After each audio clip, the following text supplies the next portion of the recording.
I want to ask you about another item on your website, or another plank of your platform, and this one is focused on the WHO's proposed pandemic treaty or accord. The accord has yet to even be drafted, but you're asserting on that page, or on that release, that Canada essentially could be surrendering our national health sovereignty to the WHO when it comes to responding to pandemics. How can you make that assertion when it hasn't even been drafted yet?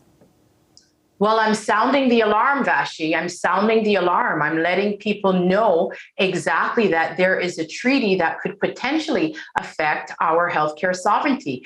Canada needs its own pandemic plan. We had one for SARS, and we need to put one in place for future pandemics. We need to plan the stages of and how we're going to react, the types of medication that will be approved. So all of those things need to be done by our country. We cannot relinquish that responsibility to global organizations like the WHO. But there is nothing so far to show that would be the case. And so again, I circle back to my original question, which is, you're okay. You say you're sounding an alarm, but on what basis? That's just all. That's all just a potential theory. It's not borne out in any fact. Oh no, that's absolutely incorrect, Vashi.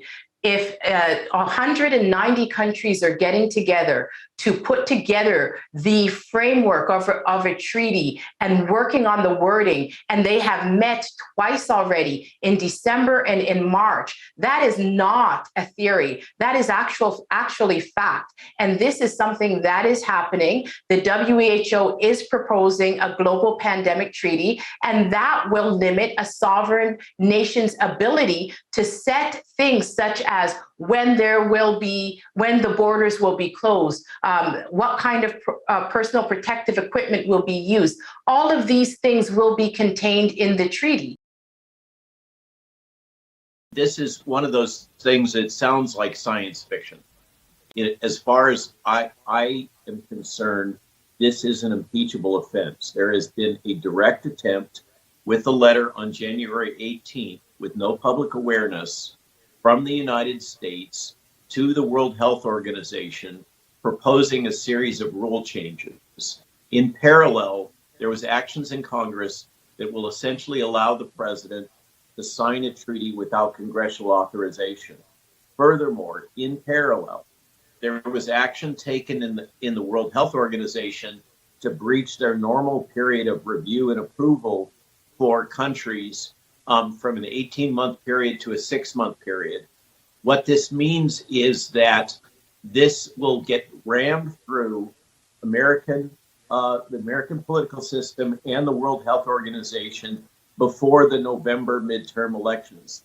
I cannot believe this is circumstance. This is intentional. They're not only trying to bypass the Constitution and undermine it through this tortured logic that public health should take preeminence over the American Constitution, but they've put a series of hooks and political plays in place that will allow them to do this without normal review processes, either by the nation states in the World Health Organization or by our own Congress. It's shocking. Let me go over the key points, why you should care.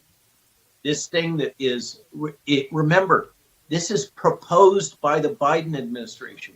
These clauses are proposed by our executive branch, by our president. Okay. First off, increased surveillance. Under Article 5, the WHO will develop early warning criteria that will allow it to establish a risk assessment for a member state, which means it can use the type of modeling, simulation, and predictions that exaggerated the risk from COVID-19 over 2 years ago. Once the WHO creates its assessment unilaterally, it will communicate it to intergovernmental organizations and other member states. They will then have a 48-hour deadline. This is how this is going to work. Within 48 hours and really less, they will have to make a go, no-go decision about complying with the mandate, which is entirely under the control of Tedros.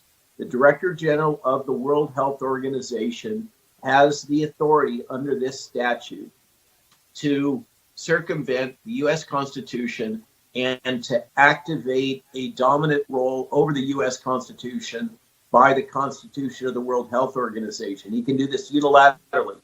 Remember, the two major donors to the World Health Organization currently are the CCP, Communist China, and Bill and Melinda Gates Foundation, Bill Gates. Bill Gates is placing $250 million into the WHO. Those two control the WHO, full stop.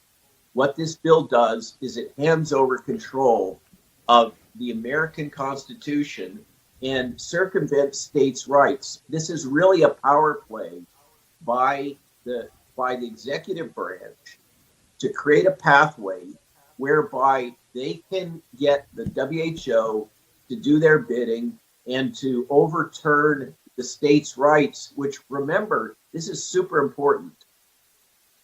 The Constitution restricts the federal government to only those powers and roles that are mentioned. Control of medical care is absolutely not within the federal government's purview under the Constitution. It vests with the states. Under this proposed change, which I believe is driven by the World Economic Forum, as well as the CCP, and through its agents such as Bill Gates, this is a play to circumvent not only the U.S. Constitution, but to circumvent the ability of states to control medical care within their domains. This cuts right to the new ruling that we hope is going to come out from Scalia and others concerning states' rights, which is being couched under the logic of Roe versus Wade, but it's really far, far broader than just Roe versus Wade. That ruling resets the proper relationship between the federal government and states. That's really what's behind this ruling.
This looks awfully complex, doesn't it? And if it does, that's good, because every one of these red arrows shows HIV in the spike protein. This work comes from Luc Montagnier. Dr. Montagnier is the premier virologist in Paris, France. Dr. Montagnier got the Nobel Prize for identifying HIV. So if there's anybody on planet Earth who ought to be able to tell you that HIV exists in this spike protein, that's the man. And oh look, where he used to be professor and chair at, that's been deleted from the internet as well. That's the same place that Zhang Li presented and now got wiped off the face of the internet and off the face of the planet. Dr. Montagnier identified 18 RNA fragments that match HIV and SIV. This is Simian, or monkey, grade 8, immune deficiency virus. If you look at it, remember I told you about PRRA?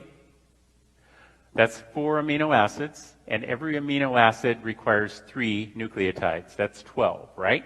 12 nucleotides. Mutations occur 1 nucleotide at a time, not 12.